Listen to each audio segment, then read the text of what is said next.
Olá, eu sou Anderson Paganini, mais uma vez aqui no projeto Contabilizando o Conhecimento, uma iniciativa da Insicom em parceria com a Medeiros e Paganini e com a Tasso Scouser. Nosso assunto de hoje é a ficha de conteúdo da importação, FCI. Para falarmos de FCI, nós temos que ir às origens da FCI, né?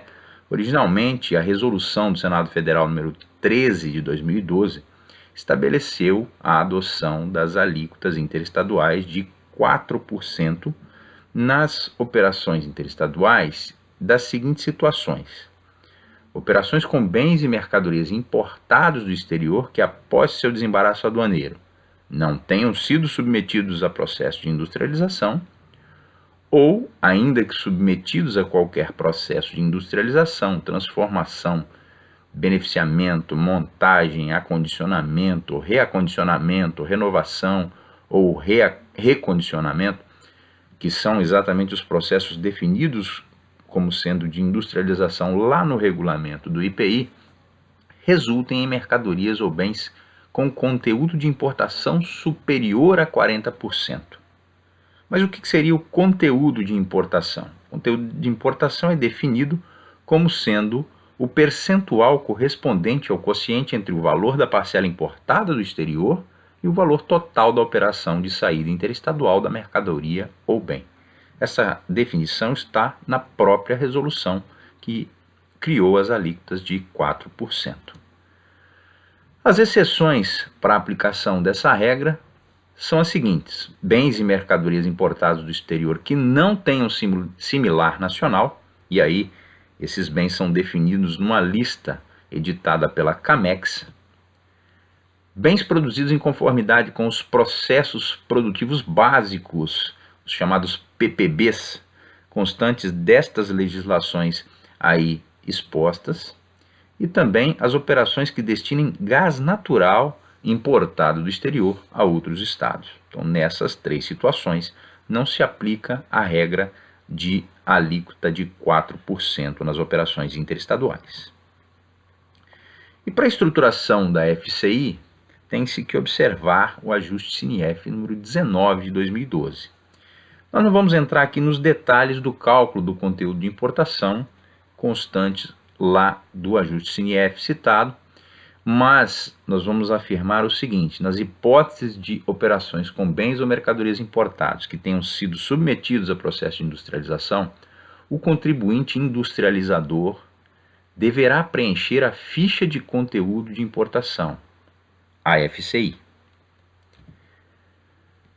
E essa ficha de conteúdo de importação deve conter as seguintes informações: descrição da mercadoria ou bem resultante do processo de industrialização, o código NCM/SH, ou seja, o NCM baseado lá no sistema harmonizado internacional, o código do bem ou da mercadoria utilizado pela empresa, o código GTIN, que é o código de barras, a unidade de medida, valor da parcela importada do exterior, valor total da saída interestadual e o chamado conteúdo de importação, que seria então um percentual, um fator aí percentual resultante desses dados.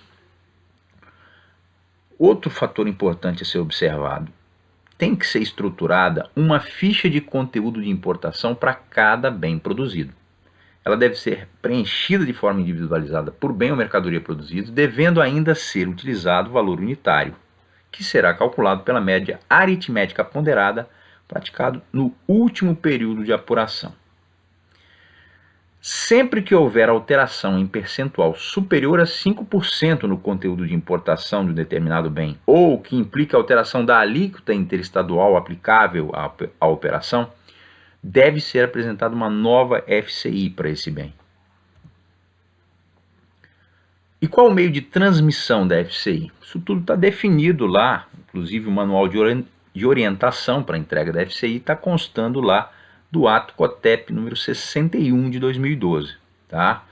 Isso, em essência, é feito através de um software e transmitido pela internet com assinatura digital, com toda a segurança da certificação digital no padrão ICP Brasil.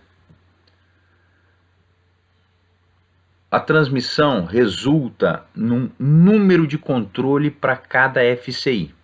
E esse número de controle deve ser indicado pelo contribuinte nos documentos fiscais de saída que realizar com o bem ou mercadoria descrito na respectiva declaração. Ou seja, em toda nota fiscal eletrônica de saída desse bem produzido com algum conteúdo de importação, deve constar a FCI, o número de controle da FCI. Então a gente printou aqui uma consulta a um documento fiscal eletrônico, uma nota fiscal eletrônica, lá no portal da nota fiscal eletrônica. E ali na aba dos produtos e serviços, selecionando cada produto, né, a gente tem aí em destaque o campo onde deve ser informado o número da FCI. E, obviamente, por que esse assunto é tão importante? Porque não devemos negligenciá-lo. As penalidades não são brandas. Aqui no estado do Espírito Santo, por exemplo, a gente tem aí a previsão da aplicação de uma multa de 2.000 VRTs, 2.000 valores de referência do Tesouro Estadual, que atualmente, em 2017, tem seu valor estipulado em R$ 3,1865, por cada ficha de conteúdo de importação não apresentada. Então, cabem as seguintes reflexões. Sua empresa, o seu cliente, atende a essas determinações, ou seja, estão sendo estruturadas e devidamente transmitidas as FCIs de cada bem industrializado com algum conteúdo de importação? Está transmitindo as FCIs sempre nas situações determinadas e citando os seus números de controle nas notas fiscais de saída? A correlação entre o CST de ICMS e a FCI está devidamente mapeada no seu cliente ou na sua empresa? É extremamente prudente que se faça uma revisão de todo esse processo para que se tenha absoluta certeza, dados os valores relevantes envolvidos nas penalidades, de que toda essa determinação está efetivamente sendo cumprida. Bem, pessoal, por hoje é só. A gente gostaria muito de chamar a atenção para esse tema, que consideramos de extrema relevância.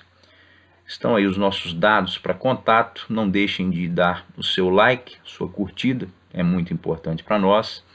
E até uma breve oportunidade. Um forte abraço.